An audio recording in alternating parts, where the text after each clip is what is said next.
All eyes are on the upper house today as the life of the 10th Parliament draws to an end. But the omnibus bill that encompasses the national reforms process is at stake. Theoretically and procedurally, we are on our last hours. By 12 midnight today, this Parliament, the 10th Parliament, will be at its dot. The T's and the I's will be ticked and come to dissolution. Procedurally, we are looking at the sitting of the National Assembly, going for Senate year, then the sitting of the Senate, going to the Senate year, and then the King will release the Gazette of Dissolution. But tempers are flaring high as senators feel they are being ambushed to rubber stamp this bill without properly applying their minds on it. They violate what you call the basic doctrine principle. We are ready to put everything aside, but as to those that put a leash on politicians, let's make sure they pass. They have already compromised the omnibus bill. The unfair amendments. National Assembly can no longer process any business that comes in. There is, however, a real threat that if the House does not reach a compromise, the consequences will be far-reaching. So the element of taking out the political influence in the different commissions that have been suggested by the NRA are still there, which is the main challenge of the Senate, to depoliticize a lot of issues. The element of not having 18 ministers, for instance, but rather what we have now, looks like the National Assembly is maintaining the status quo. Time is ticking, and the tenure of the 10th Parliament has come to an end. His Majesty is expected to soon announce the date of the national elections for Lesotho. The outcome of these proceedings will be a litmus test for SADC's long and costly mediation efforts to Lesotho. Rapelang Radebe, SABC News, Masego, Lesotho. Well, let's talk to Rapelang now and get a sense of what's happening as the clock is ticking for the National Assembly there. Rapelang, thanks very much indeed for joining us. Yeah, the deadline is looming in terms of getting this bill over the line, but what's at stake if it doesn't pass? It is indeed crunch time for Lesotho. Basotho will be watching keenly because officially this is the last day of the National Parliament. And what happens after here is that His Majesty can now declare the date of the elections. And it means if this particular omnibus bill is not passed, it is likely now going to be forwarded to the next, which is the 11th Parliament. And it means all the laws that were in process fall, and nothing will affect the upcoming 11th Parliament.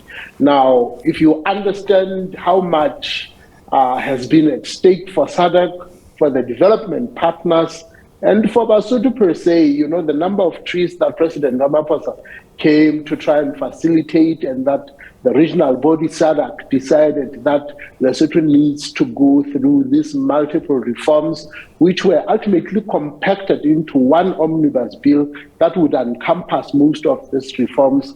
If that particular bill is not passed, my understanding is that I've just left Parliament and both houses are still sitting, because there is now cracks and pressure to reach a compromise, to reach some sort of concessions that before the strike of 12 midnight today, those bills are passed. Do you think that there's a realistic chance of them meeting that deadline? I mean, there's only 2.5 hours left to go.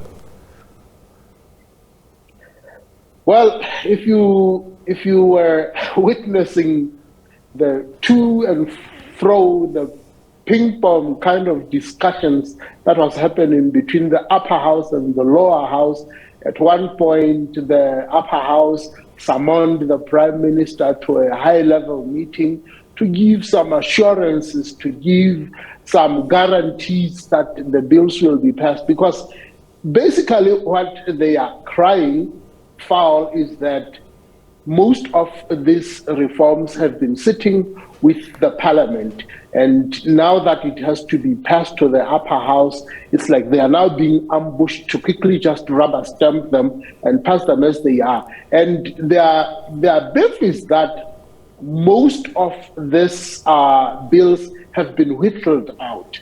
People have been complaining from the media sector, from the judiciary, from all quarters that had participated in this process. They are now saying the parliament has now arbitrarily made a decision to cut out, to whittle some of the concerns that they believe that Basotho had decided that they want them passed. And whether by 12 o'clock they shall have actually gone through, if you look at the thickness of that document and the amendments that they once suggested, and them saying we need to consult in some of these things, I say good luck to them before 12 o'clock.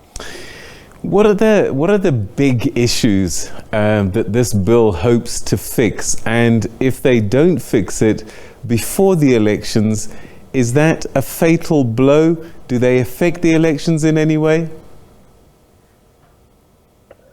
You are right. It's a whole lot. There is quite a few, because you know, politicians will naturally deviate from things that will disadvantage them.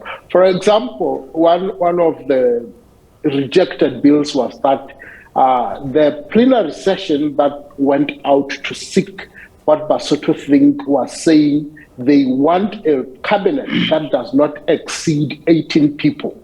So that means the number of ministers in the upcoming parliament is expected to be anything not exceeding 18. And now it immediately says this affects the parliamentarians. This is something they would want to fight, because to them it's an advantage if the bloated cabinet size works to their favors, especially with Lesotho now going into chances that they will go through coalition governments. Now the size of the cabinet simply explodes, and it's a huge burden to the tax bill. Another one is with the media reforms. Some of the concerns was that they are curtailing stringent measures that the media fraternity had said they want regulation when it comes to media, more of a self-regulation. Most of them saying they would want to see a reformed media sector with qualified people. Otherwise, if you look at what is happening, everyone with a potential to hold a microphone or with a pen and paper can now claim themselves as media, as journalists. And they were saying this becomes dangerous to the democracy, because these are a bunch of people that have no accountability to anyone. So, and a whole lot of cutting out the size of who actually makes it to parliament, the quota that is being used. These are some of the concessions that they say the lower house, which is the parliament, acted arbitrarily and curtailed and cut some of those conditions that needs proper discussion. Rapelang, we have to wait and see what happens. We'll still be together at midnight, but yeah, as you say, it probably is a big ask, but we'll see what they do. Thanks so much for giving us a heads up.